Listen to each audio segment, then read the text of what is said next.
Praise the lord. యేసుతో ప్రతిదినం అనే ఆధ్యాత్మిక కార్యక్రమానికి మిమ్మల్ని అందరినీ ప్రేమతో ఆహ్వానిస్తూ మీ అందరికీ నా హృదయపూర్వక వందనాలు తెలియజేస్తున్నాను. దేవుని బిడ్డలారా, మరి ఉదయమే లేచి ప్రార్థించి దేవుని యొక్క వాక్యాన్ని చదివి ఉన్నారని నేను నమ్ముతున్నానండి.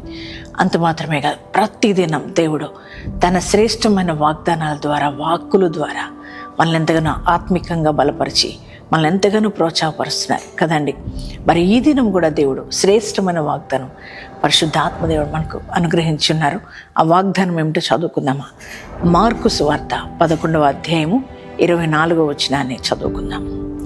ప్రార్థన చేయనప్పుడు మీరు అడుగుచున్న వాటినెల్లను పొంది ఉన్నామని నమ్ముడి, అప్పుడు అవి మీకు కలుగును. Praise the lord.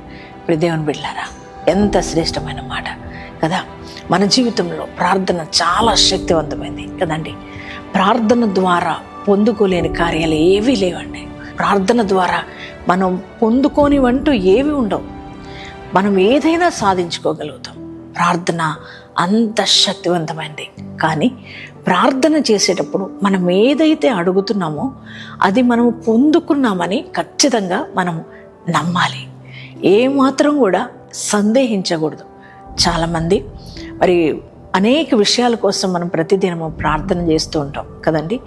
కానీ ప్రార్థన చేసేటప్పుడు మరి ఏదైతే మనం అడుగుతున్నామో అది జరుగుద్దో జరగదో, ఇది అవుతుందో అవ్వదో అనే ఒక సందేహం చాలామందిలో ఉండడాన్ని బట్టి మరి బలమైన కార్యాలు పొందుకోలేకపోతున్నారు. కానీ దేవుని వాక్యం సెలవిస్తుంది. యేసుక్రీస్తు ప్రభువారు చెప్తున్న మాట ఇది. ఆయన అంటున్నారు, మీరు ఏదైతే అడుగుతున్నారో, ఏదైతే ప్రార్థిస్తున్నారో అది మీరు పొందుకున్నామని నమ్మాలి. ఏమాత్రం సందేహించకూడదు కదా. మనం ఎవరిని అడుగుతున్నాం? సర్వశక్తిమంతుడైన దేవుణ్ణి అడుగుతున్నాం. మనం మనిషిని కాదు కదా. మనం మనిషిని అడిగితే ఇది ఆయన వల్ల అవుతుందో అవ్వదో, మరి నేను అడిగిన సహాయం అని చేస్తారో చేయరో అనే ఒక సందేహం ఉంటుంది. కానీ మనం అడిగేది ఎవరినంటే శక్తిమంతుడైన దేవుణ్ణి మనం అడుగుతున్నాం కదా. ఆయన సమస్తము మన జీవితంలో చేయగలిగిన గొప్ప దేవుడు కనుక ఆయనను అడిగేటప్పుడు ఏమాత్రం సందేహం ఉండకూడదు. చూడండి, మరి అబ్రహాము కంటే దేవుని మీద ఏమాత్రం సందేహించకుండా ఉన్నాడు కదా.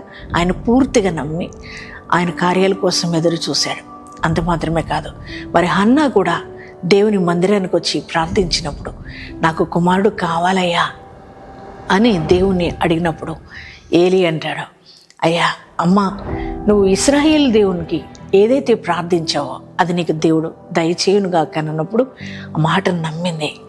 ఆమె ఏదైతే ప్రార్థించిందో దేవుని సన్నిధానంలో ఏమాత్రం సందేహించక దేవుడు ఖచ్చితంగా మరి నాకు కుమారుని దయచేస్తాడని నమ్మింది.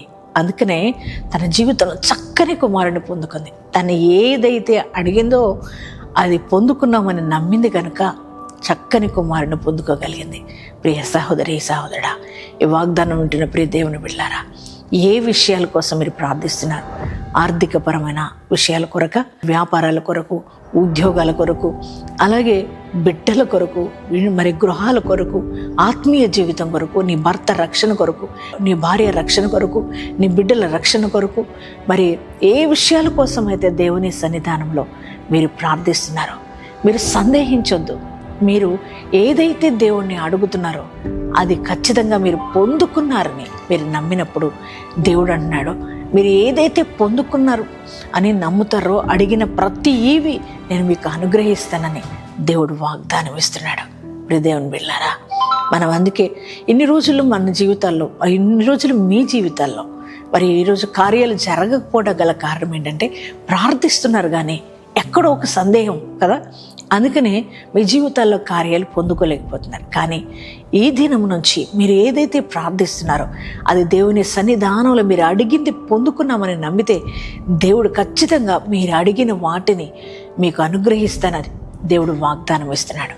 మీరు దేవుని బిడ్డలారా, మీరు ధైర్యంగా ఉండండి. మీరు ఏదైతే ప్రార్థిస్తున్నారో ఆ కార్యాలు మీ జీవితంలో మీరు పొందుకోబోతున్నారు. అట్టి కృప దేవుడు మీకు అనుగ్రహించను గాక. ప్రార్థన చేసుకుందామంటే. పరిశుద్ధ మహోన్నతులకు దేవానికి వందనాలు, స్తోత్రాలు నాయనా. ఈరోజు మీరు ఇచ్చిన శ్రేష్టమైన వాగ్దానం కొరకే మీకే కృతజ్ఞతలు, స్తోత్రాలు చెల్లిస్తున్నాం ప్రభా. మేము అయ్యా ఏదైతే ప్రార్థిస్తున్నామో, ఏదైతే అడుగుతున్నామో నీ సన్నిధానంలో అది మేము పొందుకున్నామని నమ్మినప్పుడు అవి ఖచ్చితంగా మా జీవితంలో నెరవేర్చబడతాయని ఈరోజు మీరు మాట్లాడి ఉన్నారు ప్రభా. ఈ వాగ్దానం ఎంతమంది బిడ్డలు రిసీవ్ చేసుకున్నారు వారందరి జీవితాల్లో ఈ వాగ్దానం నెరవేర్చబడును గాక. ప్రియ తండ్రి నాయనా, నీ సన్నిధానంలో ఈ వాగ్దానం చూస్తున్న బిడ్డలందరినీ కూడా జ్ఞాపకం చేసుకోమని అడుగుతున్నాను ప్రభా. అయ్యా, ఉద్యోగాలు లేని వారికి ఉద్యోగాలు దయచేయండి. అయ్యా, వ్యాపారాలు చేస్తున్న వారి వ్యాపారాలు దీవించండి. బిడ్డల కొరకు ప్రార్థిస్తున్న వారికి బిడ్డలను అనుగ్రహించండి. అయ్యా, చేతి పనుల కొరకు ప్రార్థిస్తున్న వారికి వారి చేతి పనులు మీరు దీవించండి ప్రభా. అయ్యా నాయన, భర్త రక్షణ కొరకు, భార్య రక్షణ కొరకు, బిడ్డల రక్షణ కొరకు ఎంతమంది ప్రార్థిస్తున్నారో అయ్యా, వారందరికీ రక్షణ అనుగ్రహించమని ప్రార్థిస్తున్నాం ప్రభా.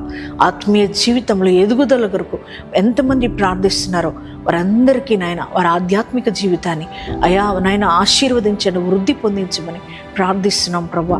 దేవానికి స్తోత్రాలు చెల్లిస్తున్నాం. సేవ చేస్తున్న వారి అయా సేవను మీరు ఆశీర్వదించమని ప్రార్థిస్తున్నాం ప్రభా. దేవానికి స్తోత్ర. అప్పుల బాధలో ఉన్నవారు అప్పుల కాడి విరగొట్టమని ప్రార్థిస్తున్నాం. రోగాలతో, బలహీనతలతో, వ్యాధులతో ఎవరైనా బాధపడుతుంటే వారికి సంపూర్ణ స్వస్థత దయచేయమని ప్రార్థిస్తున్నాం తండ్రి నాయన. అలాగే ఈరోజు మ్యారేజ్ డేస్, బర్త్డేస్ చేసుకున్న వారందరినీ నూతన కృపలతో, నూతన ఆశీర్వాదాలతో మీరు నింపి నడిపించమని యేసు నామంలో ప్రార్థిస్తున్నాం తండ్రి. ఆమెన్.